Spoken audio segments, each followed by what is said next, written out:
Wow, sorry, I'm a little late today. It's 11:03. I was getting a bit carried away in the shower, having a lovely time. Nice and warm in there. It's a bit chilly outside, but it's not raining, so I thought I'd take the opportunity to come outside for a bit of a walk. Yeah, it's the beginning of week 2 of my end of my fat years journey, and yeah, I was feeling a little bit down yesterday, but I did manage to jump on the scales this morning and I've lost 1 kilo. So even though I wasn't fantastic during the week as far as sticking to my, a reasonably good eating plan, I did have a few wines, certainly had a few last night, and I probably will have a few tonight because I'm heading to a variety fundraiser. But yeah, overall I'm pretty happy. Obviously B1's been helping me from that point of view, but yeah, it's been a reasonably good week. I feel fantastic actually. It's a Saturday. As I said, it's a little bit rainy. I'm heading down to the Clare Valley, and for those who don't know where that is, just Google Clare Valley, South Australia. It's a beautiful place, but it's probably going to be a little bit colder tonight, and I'm going to be at the, it's called a day at the races, so it's like a mock racing. Well, I think it's a mock racing. I'll be able to tell you a little bit more about it tomorrow, but we'll be able to do bets, etc. And there's race callers and bookies and all sorts of things. Hey, Karen, good to see you. Yeah, so what have I learned in the last week? Well, actually, I'm pretty happy because, as I said, I was going to have fun through the process of changing my lifestyle. So even though I call it is the end of my fat years, mindset is changing. I'm feeling better in myself, certainly from the point of view of cutting down on food, etc.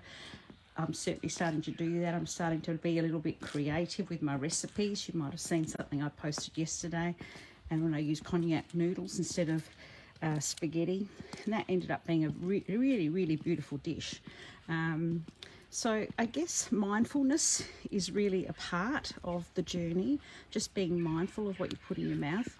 I do have 2 weaknesses, and I need to, I'm creating the possibility of working out how to, 1, cut down my alcohol consumption, particularly my Savvy Blancs, which I just love, and 2, I love Smith's plain thin chips, and once I start eating them I find them really challenging to stop eating them. So this week I'm having a look at perhaps what I can do in situations where I have a bag of chips in front of me.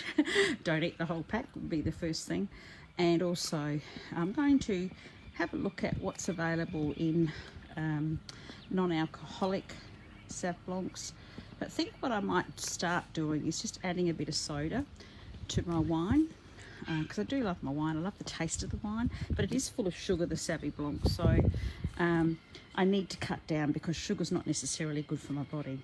So my little tip is, and I'm going to try this week and I'll share it with you, is I'm going to have half and half. So half Sauv Blanc, half soda, and then from there I'll cut it back. So yeah, it's just little things that you can do day by day that's going to make you feel better, that's going to help you slowly change your habits. And for me, as I've said before on previous videos, is the fact that what I've done in the past is I've gone hell for leather, straight into it, really good for a few weeks, then give up because it's too restrictive. I'm not doing that this time, so I'm just doing it bit by bit. So I'm loving the fact that I've got people that are watching my journey, and I'm hoping I'm inspiring some people just to think and a little bit more about what they can do to feel healthier. So it's Saturday morning here in Jamestown, and I'm off to the races tonight. Have a beautiful day, everybody.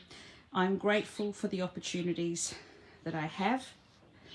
Particularly grateful for the opportunity tonight of catching up with some great friends, particularly variety supporters who have great values and are doing wonderful things for kids in South Australia. So have a beautiful day, as I said. Love you, and we'll see you tomorrow at 11.